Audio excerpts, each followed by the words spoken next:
Ano ngayon? Ano ngayon? Ano ngayon? Mga napapanahong isyo, bubusisid. Dito lang sa Ano Ngayon? Kasama ang bagong paborito niyong tandem, Nino Bonito at Chonke Benz. Ano ngayon? Ano ngayon? Ano ngayon? Ano ngayon?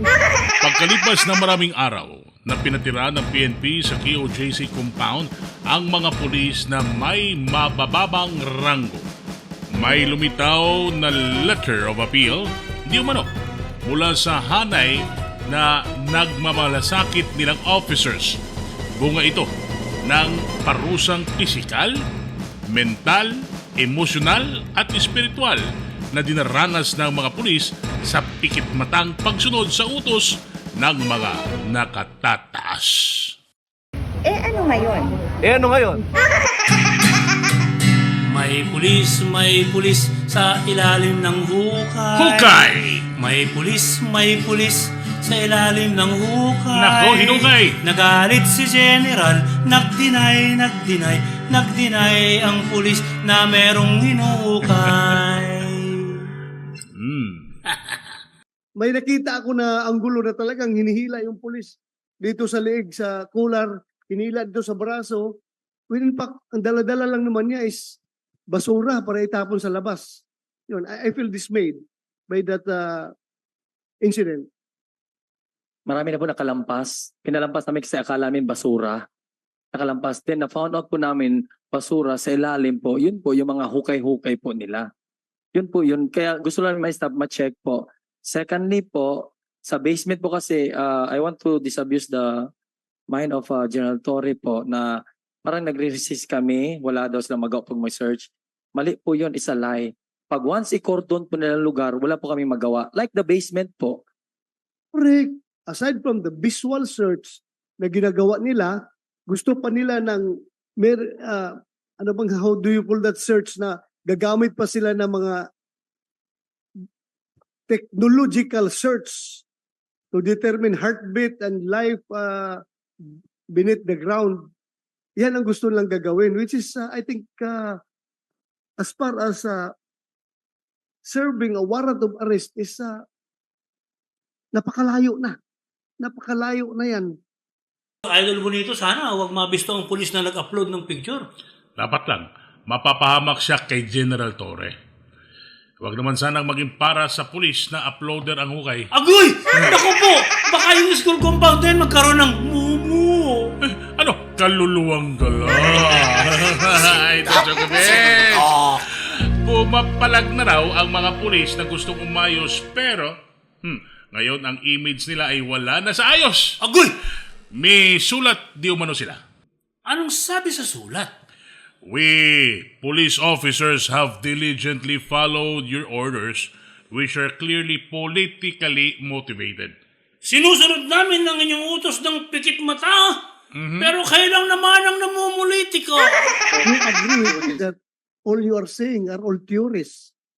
Yes, sir, of course. Kasi, have you seen Pastor Apollo Quebuloy making sex with the children in that bathtub? We are not saying Wala naman, di ba? We are not saying it, sir. It's in the warrant. Because you are trying to impute malice in your statements. No, sir. I'm not imputing malice. I was not born yesterday. The way you deliver your statement is trying to impute malice. What I'm saying, sir, is that the evidence that we see is supporting the warrant of arrest for sex with a child, sir. Okay, you are free to make your own assessment. That's what I observe from you. You're trying to impute malice on the subject with the absence of actual sex happening in that bathtub. Hindi siya ng warrant. Diyan nangyayari? No, sir. Okay. What I'm saying, sir, I'm not lawyering for Pastor Kibuloy. I am just trying to, based on what you are saying. ito sir ang observations lang naman. Okay, observations. You're free to make your own observations. The most common refrain is the use of women. Okay. Which nakita namin, sir, 99% of people tailing us. Kita mo, sir, yung sa kanina yung diwata. We Point find of order, Your Honor. Point of order. Yeah, go ahead. it seems What's your that point of the order? presentation of the General, Your Honor, is being used really not to present facts of what happened, but to present his view of Pastor Apollo Sikibuloy in order to malign him, Correct. in order to make him look bad to the people without even presenting a single evidence, and to impute malice into his supposed presentation, Your Honor, which is actually a confirmation that he is turning an arrest warrant into a general warrant, which is prohibited in the Constitution, Your Honor, because he is conducting only search based only on an arrest warrant. And we were even trapped on September 2 of 2024, where his police women went there, Your Honor. It was already day 9. The patience of the people there was already running thin. And they were there, Your Honor, many times already. And on day 9, suddenly they had this all women this time. His women was only carrying an arrest warrant. They tried to assert their right that maybe what you are doing is no longer right. Okay. I would like to remind General Torre to cease and desist from giving your observations na hindi walang factual basis. Okay? Anong sabi sa sulat?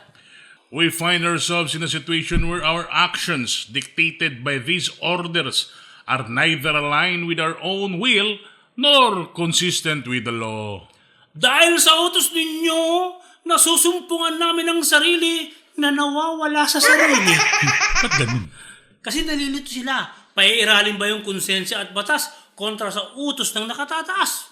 Kaya nawawala sa sarili? Ano ang tawag sa PNP na wala sa sarili? Ano? Pulis na purposeless. Agoy! Ituloy natin na reklamo nila. Sabi nila ha. You have deployed thousands of officers to endure extreme heat. Little regard for their well-being. Nagtitiis sa gutom at init. Ang libong pulis na inyong sinugo sa compound ng sugo ni Jesus. You didn't even provide enough comfort rooms to accommodate us all. Wala kayong inihandang sapat na kasilyas, mga punyamas! It is heartbreaking to see our fellow officers sleeping on the ground after being made to stand at their post all day. Maghapong pinapatay sa semento? Kapag matutulog na, doon pa rin nakahiga sa semento? Teka. Hindi naman sila mga wagyu. Ano mag-connect sa wagyu? Di ba yung wagyu beef? Kung ano yung laki ng kulungan nila, doon lang sila tumatayo, doon sila naupo. Idol, ang wagyu kasi sumasarap kapag walang exercise. Ganun ba yun? Naipon ang taba sa loob at malinamnam ang lasa. Kaso yung mga pulis, ang naiipon sa loob, hindi taba, kundi sama ng loob. Tuloy tayo. You even allow civilians to wear police uniforms to conduct drilling activities inside the KOJC compound. Peking mga pulis yan Peke. Okay. May peke na pulis sa ilalim ng hukay. May peke na pulis sa ilalim ng hukay. May paki ang pulis na mga manilinis sa peke na pulis sa ilalim ng hukay. May paki ang pulis na mga manilinis laban sa kapwa pulis na saksakan ng pangit. Lagot ka kay Ben Horror. Ar, ar, ar, ar. Ito ba? Ang sabi, it is an obvious excessive use of force to deploy thousands of police to arrest an unarmed pastor. Kahit libo-libo pang pulis ang may powerful na armas, wala pa rin silang laban sa power of God. It is deeply unsettling for an officer to be placed in a position where our professional action could be perceived as incompetence or foolish. Hindi na kami mapakali na ang mga pulis ngayon ay binabansagang foolish. Pag matino, police. Pag hindi matino, foolish. Because we're following instructions that were misguided or unlawful. Sapagkat kami ay nagpapatubad ng atas nalabag naman sa batas. Ano ang tawag sa ginagawa ng pulis? Naatas pero labag sa batas. Ano? Unlaw police. Agoy! Ituloy natin, Idol. Ituloy natin. We respectfully ask that you look into this matter and consider the impacts that such orders can have on the morale and reputation of our officers. May pulis sa ilalim ng hukay. Hukay! May pulis sa ilalim ng hukay. Nako, hinukay! Nagalit si General, nagdeny ang pulis na merong hinukay. Alam mo, seriously speaking, Serious na yan. maraming matitinong pulis. At yan ay napatunayan ko nung ako ang naging writer at director ng show ni Rapi Tulfo na ngayon ay senador na, yung Philippines Most Wanted. Noon, hindi kami iniiwan ng pulis sa trabaho. Kung gaano kami ka-dedicated, tutok din silang lahat. At siyempre, matinuri noon si General Lucas Managuelon. Tsaka meron kami nakasamang pulis na hindi talaga naging korap. Ang pangalan niya, major dati ngayon, naging colonel yun, Colonel Tukay. Alam mo, nakapanghihinayang na masisira ang mga pulis ngayon. Panawagan na rin sa ating mga idol ng mga taga-subaybay, huwag niyo naman po sanang nilalahat ang mga pulis. Marami pa rin matitino. Ito nga, panawagan din ng mga pulis na malilinis sa kapwa pulis na nalilihis. Pulis tayo ng sambayan ng Pilipino at hindi tuta ng kahit kanino. Ulitin ko ha, sabi niya, pulis tayo ng sambayan ng Pilipino at hindi tuta ng kahit kanino. May pulis para sa taong bayan at may pulis na tuta ng magkano. Ano yan? Ano ngayon? Ano ngayon? Ano ngayon? Ano ngayon? Ano ngayon? Ano ngayon?